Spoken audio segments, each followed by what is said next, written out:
Eh salut, petite parenthèse pour vous dire que ça y est, on a ouvert une nouvelle chaîne YouTube avec mon équipe dans laquelle on parle des actualités sciences et high-tech, par exemple l'arrivée des Chinois sur la Lune ou encore des robots qui apprennent la politesse.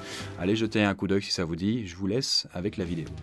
Salut la Poiscaille. Alors, comment ça a été pour vous cette année 2018? Ça a été fameux, etc., notamment sur YouTube. Quelles sont les choses qui ont le plus marqué vos vidéastes favoris? Alors, normalement, vous n'avez même pas besoin de vous poser la question puisque cette vidéo existe, ça s'appelle le YouTube Rewind et vous pouvez la voir juste ici au cas où il y a un doute. Alors, si vous ne connaissez pas déjà le principe, c'est tout simple. Il s'agit d'une vidéo publiée et réalisée par YouTube himself et qui forme une sorte de compilation de toutes les tendances les plus marquantes de l'année écoulée, quoi.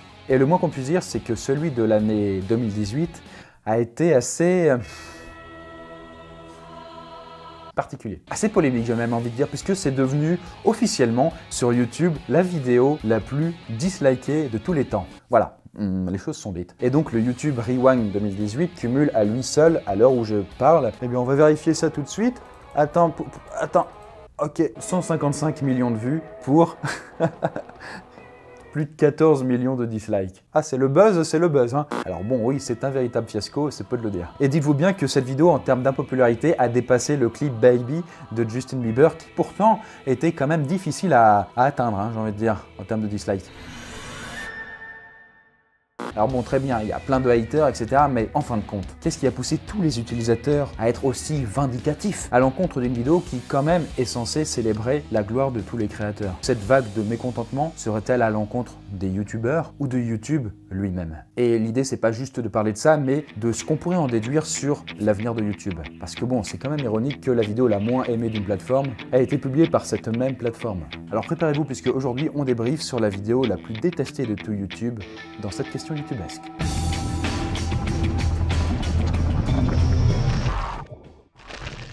Alors tout d'abord, qu'est-ce que vous attendez d'un YouTube Rewind? Probablement que ce soit un récapitulatif des événements et des changements qui ont marqué le plus la plateforme YouTube au cours de l'année en cours. Voilà. Bon. Et l'idée, c'est de pouvoir visualiser en quelques minutes les souvenirs et les tendances les plus importantes des derniers mois. On peut par exemple penser à des clips musicaux qui sont rentrés dans la pop culture, ou alors à des actions fortes entreprises par des vidéastes, ou encore même des concepts innovants qui ont pu voir le jour, ou même simplement à des contenus divertissants, ou alors bon, voilà, des thématiques qui ont connu le plus de succès, quoi. Et voilà, donc dans le principe, c'est censé être une sorte de gigantesque fresque qui représenterait tout ce dont les viewers se sentent proches sur YouTube. Alors bon, ça, ce sont les attentes de la plupart des membres de la communauté. Mais alors, pourquoi YouTube Rewind n'y répond plus, ou n'y a pas répondu cette année, en vue donc du coup de ce buzz tout à fait incroyable? Pas vrai, Willow? Alors si on regarde un petit peu ce qui a été mis en avant dans les précédentes éditions, on voit que les concepts populaires et un peu cancer de YouTube étaient déjà très représentés. Par exemple, l'année dernière, on a eu le droit au One Spinner et à Despacito. Et en 2016, on se souvient, ou pas, du Bottle Flip Challenge et en 2014 du Ice Bucket Challenge. Bon voilà, le YouTube Rewind a plus ou moins mis toujours en avant les concepts ultra populaires et pas forcément toujours très brillants. Mais alors pourquoi cette fois-ci ça semble décevoir les utilisateurs plus que d'habitude? Alors déjà, ce qui pose problème à beaucoup de monde, c'est l'absence des vidéastes les plus suivis de la plateforme. Vous voulez des exemples?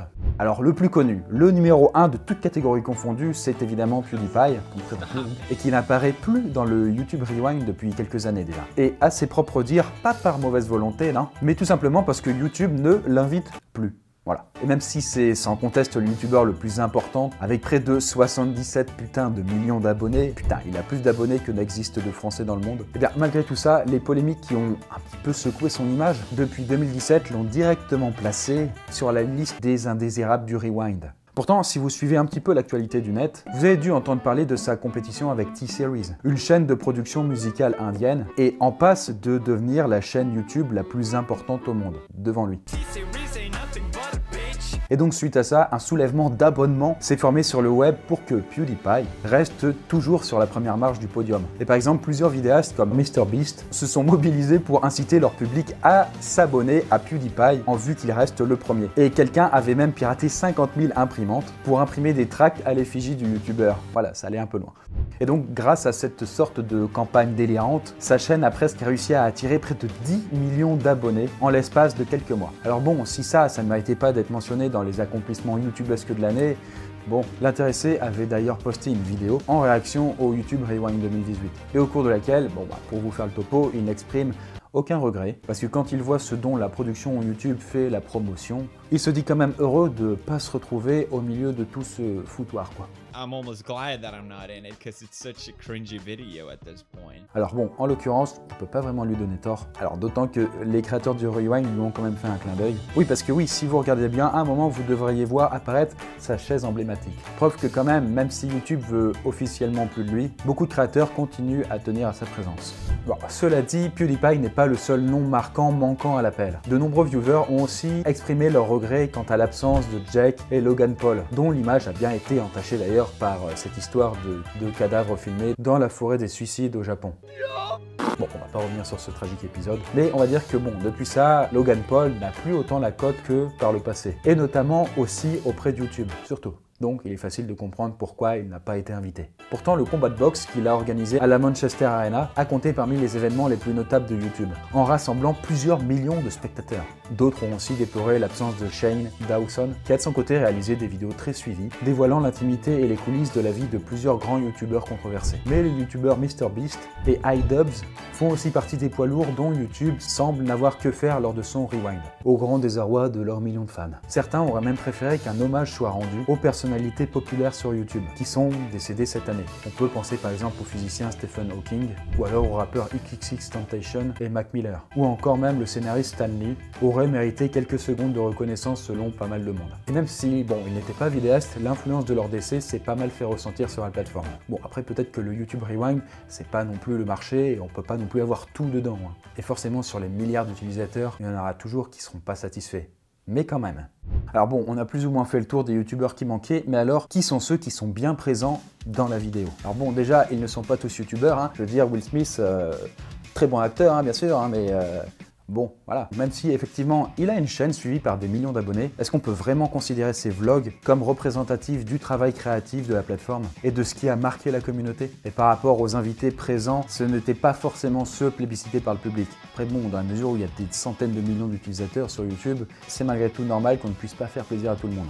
Au niveau des Français, si vous ne les aviez pas vus, vous devriez voir passer Enjoy Phoenix et puis Furious Jumper à un moment. Quelques secondes, pas plus, hein, non plus. Voilà. Je veux dire, le youtubeur là, ça défile, ça défile. Hein. On a aussi pu voir défiler des présentateurs télé, comme Trevor Noah. Alors bon, en France, Trevor Noah, ça parle peut-être pas trop. Même si le mec engrange des vues, grâce au replay de ses émissions, ce n'est pas vraiment perçu comme un véritable vidéaste, au sens youtubesque du terme. Et beaucoup aussi ont critiqué l'apparition de Ninja. Et même s'il a 15 millions d'abonnés sur sa propre chaîne, il est plutôt considéré comme un streamer Twitch, et parmi le reste des invités, un bon nombre reste de parfaits inconnus, aux yeux de la majorité de la communauté d'internet. À en croire les commentaires et les réactions, force est de constater que beaucoup de personnes étaient un petit peu décontenancées par le fait de ne pas voir leur propre youtubeur préféré, dont sans doute ceux qui ont le plus d'abonnés. Mais alors donc, quelles ont été, selon YouTube, les tendances de 2018? Et bien alors, pour tout vous dire, on retrouve de l'ASMR, qui a effectivement connu un énorme succès. Vous savez, donc, ces personnes qui chuchotent ou alors qui font des petits bruits doux dans le but de vous relaxer, que moi j'adore, hein, voilà, mais bon, c'est un peu particulier, quoi. Mais il y a aussi des danses issues du jeu Fortnite, ou encore des parodies de K-pop. Alors bon, oui, ce sont des tendances fortes d'internet, ça oui, ok. Ça a été posté sur YouTube, oui, ça aussi c'est indéniable. Mais on peut peut-être se demander si c'est représentatif de toute la richesse et de la diversité sur YouTube. Est-ce que si vous aviez 3 choses à citer que vous avez aimées sur la plateforme YouTube en 2018, vous proposeriez spontanément ces 3 éléments, parmi toute la foule de créateurs et de contenus innovants qui ont pu émerger?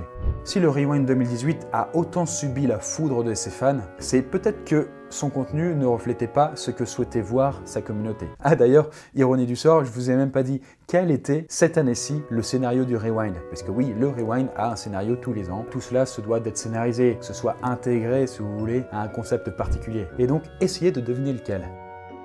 Eh bien, l'idée directrice de la vidéo, eh bien, c'était les abonnés et les créateurs prennent le contrôle du Rewind. C'est-à-dire que tous les éléments qui ont été présentés dans la vidéo étaient le fruit des demandes en commentaire et la liberté des créateurs de montrer ce qu'ils voulaient. Alors bon, oui, voilà, c'est un petit peu embarrassant. Merde, il manque quelque chose, quoi. Voilà, c'est pas comme si, ça collait pas du tout avec l'intention du public final. Au lieu de ça, les gens ont eu l'impression de voir un condensé de tout ce qui se fait de plus convenu, mainstream et politiquement correct sur la plateforme. Bon, en même temps, c'est ce que le Rewind nous inflige depuis quelques années. Mais alors, pourquoi existe-t-il un tel décalage entre les attentes des abonnés et la façon dont YouTube les interprète ? La réponse à cette question se trouve en partie dans une vidéo publiée par Marques Brownlee. peu après la sortie du YouTube Rewind. Alors Marques Brownlee est un très gros YouTuber spécialisé dans la technologie et la high-tech, qui apparaît lui-même dans le YouTube Rewind dès le départ. Regardez, il est juste là. Mais aussi dans ceux des années précédentes. Finalement, il est un peu récurrent. Et bon, visiblement, devant la catastrophe que ça a été, il s'est senti un petit peu obligé de faire son mea culpa. Et ce qu'il explique, c'est que le lynchage de l'édition 2018 serait dû à un véritable fossé entre les attentes des viewers et de la volonté de YouTube. C'est comme si finalement chaque partie avait une définition radicalement différente de ce que devait être un rewind réussi. Pour la communauté et les abonnés, comme on l'a dit en début de vidéo, il s'agit d'une compilation de moments et de tendances qui doit refléter les contenus les plus marquants de la plateforme sur l'année. Les gens veulent que cette vidéo leur ressemble. Pour YouTube, les choses sont bien différentes. Et oui, puisque YouTube, depuis un certain temps déjà, n'est plus le petit site de streaming qu'on a connu à nos débuts. C'est maintenant un géant d'internet qui a grandi, qui a grossi et qui a besoin d'argent, beaucoup d'argent. Et cet argent, il l'obtient en ayant réussi à construire un modèle économique autour de la publicité et des annonceurs, donc des sociétés qui vont diffuser leurs pubs sur YouTube. Et le YouTube Rewind est comme une sorte d'immense vitrine publicitaire que les annonceurs vont regarder et à partir de laquelle ils vont décider de signer ou non des contrats et de s'intéresser aux créateurs. Le Rewind, quelque part, c'est un petit peu comme le passeport de YouTube, sa carte de visite, celle qu'il va pouvoir montrer quand il va débanquer et compagnie. Il se doit donc d'être attractif pour que les grands groupes et sociétés puissent être susceptibles d'être intéressés par leurs prestations. Alors donc là, vous voyez que sous cet angle, on voit les choses autrement.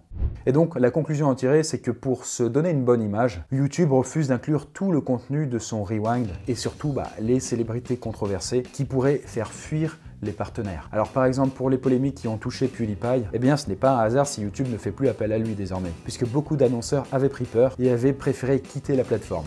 Tout simplement. Entraînant donc, comme dommage collatéral, une grosse chute de revenus publicitaires pour tous les créateurs. Et donc ce qui est dommage et qui a entraîné cette colère envers le dernier YouTube Rewind, c'est le sentiment que la richesse de la plateforme n'était pas représenté. À la place, on a servi aux entreprises une image lisse, bienveillante, autour d'un scénario qui sonne un petit peu hypocrite quand même, accompagné de poncifs quand même franchement liés. Et on dirait que tout ce qui relève de la controverse, de la subversion, de la maladresse, et qui porterait une étiquette un tout petit peu négative, ne fait tout simplement pas partie de la vie de la plateforme. En tout cas que YouTube ne souhaite pas l'avoir. Et vous comme moi, on sait bien que ce n'est pas la réalité.